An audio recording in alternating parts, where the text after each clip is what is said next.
구독과 좋아요는 저에게 큰 힘이 됩니다. 안녕하세요. 부동산 뉴스를 읽어주는 박 팀장입니다. 3월 8일 주말 부동산 헤드라인 뉴스를 브리핑하겠습니다. 은평구 이어 동작구까지 이제 건의 목소리 상한제 유예 연장이 난 건데요. 이게 뭔 말이냐면은 이제 그 재개발이나 재건축을 해야 되는데 일단 분양가 상한제가 들어가기 때문에 이게 이제 빨리 지금 진행을 하려고 했는데 이제 코로나 때문에 총회 같은 게 지금 연장되고 있어요. 그래서 그것 때문에 지금 조금 우려하는 목소리가 있다 보니까 좀 유예 좀 해달라고 좀 계속 건의가 들어오나 봅니다. 그래서 국토부에서는 원래 되게 완강했었는데 좀 이런 거에 대해서 조금 생각을 좀 하고 있나 봐요. 좀 추이를 더 보고 나서 연장을 할 수 있다고도 얘기를 합니다. 혹시 이쪽에 이제 관심이 있고 여기 또 관계들 분들은 이건 이제 그 촉각을 곤두세우고 있을 겁니다. 아마 연장이 되지 않을까 저도 그렇게 생각을 합니다. 다음 뉴스 보겠습니다. 월세 내려도 400만원 내려도 세입자 없다. 코로나에 종로, 명동 이런 데가 지금 많다고 하더라고요. 이것 때문에 그렇게 얘기하지 마십시오. 요것 때문에 월세 내렸다가 아니라 그럼 진작에 좀 내려주시죠. 장사가 그전부터 잘 안 됐는데 이제서야 내린다고요? 이 뜻을 이해를 못 하겠어요. 당연히 지금 코로나 때문에 누가 장사를 하겠습니까? 안 들어오지. 코로나가 끝난 상태에서 좀 좋아진 상태에서 이렇게 내린다? 안 내릴 거예요. 도대체 이런 기사를 쓴 이유를 모르겠어요. 비판하고 싶은 거죠? 정부에 대해서. 코로나가 왜 들어왔습니까? 부동산 아니지만, 30번째까지 잘 되고 있는데, 신천지 31번째 환자부터 시작돼서 지금 여기까지 온 거잖아요. 지금 저번 뉴스 보니까 중국 사람들이 많은 안산을 보면 거기라 확진자 한 명도 안 나왔다고 합니다. 좀 다른 얘기를 좀 했었으면 좋겠어요. 월세 400만원 내려도 세입자 없. 당연히 지금 누가 들어가요? 코로나 때문에 말 듣는 소리 하고 있어요.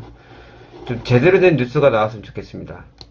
비판하려면 정확하게 분석을 하시고 조사를 하고 취재를 해서 말입니다. 반포, 개포에서 개포 주공이나 이런 쪽에서 반전세가 전세 추월했다. 이거 또 뭘 비판하고 싶은지 아세요? 종부세가 많이 올려서 그 세금 내기 위해서 월세 돌렸다는 뜻인데요. 전혀 제가 말씀드렸죠. 이쪽에 계신 분들 그 종부세 올라봤자 전혀 신경 안 씁니다. 워낙 돈이 많으신 분들이에요. 그리고 이쪽에 반전세 이렇게 사신 분들 많아요. 워낙 여기 전세가가 너무 셉니다. 전세가가. 그리고 강남권에 계시는 분들은 외국을 많이 유학 갔다 오고 하다 보니까 월세로 사는 것을 당연시 여기는 분들이 상당히 많습니다. 왜냐면 외국은 전세가 없으니까요. 그러니까 이게 추월했다가 아니라 근데 추월할 수도 있죠. 근데 굳이 거기 밑에 보면 종부세 부담 때문에 웃기고 자빠졌네요. 진짜 말도 안 되는 소리 좀 하지 마십시오. 그분들이 돈이 없으신 분이 아니세요. 어떻게든 비판하고 싶으니까 그런 내용 같습니다. 추월했다는데 어쩌게 이쪽에 사시는 분들이 우리 일단 강북이나 다른 지역에 비해서 월세 내는 거에 대해서 그렇게 부담스러워 하신 분도 별로 없고요. 그쪽에는 또 이제 외국 분들도 많이 살고요. 그러니까 유학 갔다 오신 분들도 많다 보니까 외국 있다 오신 분들이 많아서 월세 내는 걸 그렇게 부담스러워 하지 않습니다. 20억 넘었는데 잠시 리센치가 석 달 새 4억 떨어졌답니다. 근데 이 정도 떨어져도 그 전에 오른 게 너무 많으니까요. 어차피 자연적인 현상인데 또 이것도 내용 들어보면은 당연히 12월 16일 대책의 여파라고 하는데 그래서 많이 오른 거에 비해서는 어느 정도 적당히 좀 떨어졌다고 생각합니다. 이거는 큰 뉴스가 아닌데 그래도 한번 들려드리고 싶어가지고 뉴스로 뽑아봤습니다. 코로나로 건설 시장 충격파로 주택 경기 최악이라는데요. 이건 있습니다. 일단은 전세 같은 경우 잘 안 나옵니다. 세입자들이 더 연장해 쓰신 분들도 있고요. 코로나 영향이 상당히 크죠. 전국적으로. 주택 경기 당연히 분양 시장은 원래 이게 모델하우스가 오픈하고 사람들이 가서 봐야지 이게 분양하시는 분들이 말빨로 좀 할 텐데 가질 않아요. 요즘 오죽하면은 인터넷으로 해가지고 청약 그거 있잖아요. 주택 보는 거. 사이버가 많이 활발해진다고 합니다. 그러니까 당연히 경기가 안 좋죠. 큰 뉴스가 아닌 것 같은데 그래도 뽑을 게 별로 없더라고요. 한번 들려드리고 싶어가지고 뽑아봤습니다. 보시면은 부의 대불림 심화 주택 증여 건수가 문재인 정부가 박 정부보다 높았다. 자, 제가 여기서 정확하게 말씀을 드리겠습니다. 박근혜 정부 때는요, 이명박이나 박근혜 정부 때는 편법과 모든 불법이 다 판치기던 시대였습니다. 다운계약서 이런 모든 것이 활기를 쳤으면서 특히 이런 관련된 이제 세금 문제가 어떻게 절세가 아니라 편법으로 쓰잖아요. 세무사들 활기를 치고 살았던 세상입니다. 그러다 보니까 증여할 필요가 없거든요. 불법으로 하던가. 근데 문재인 정부는 이게 워낙 그걸 단속을 강력하게 하다 보니까, 그리고 세금을 이제 많이 12월 16일 대책 때문에 그런 일이 많이 벌어지고 있잖아요. 그러니까 어쩔 수 없이 그냥 증여를 하는 겁니다. 그러니까 증여 건수가 더 많아진 거예요. 다른 이유가 아닙니다. 정확하게 분석을 해서 올려줬으면 좋겠어요.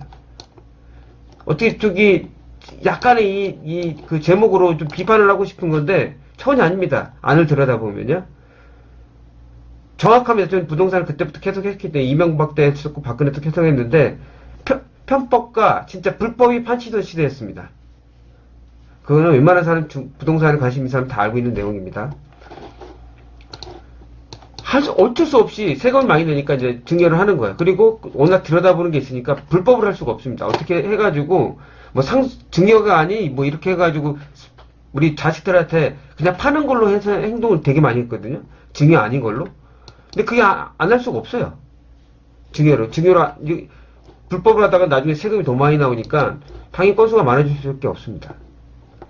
그런 얘기를 들려주고 싶어서 뽑아봤습니다. 이게 뉴스가 나왔는데 정확하게 들려드리고 싶어서 그래요.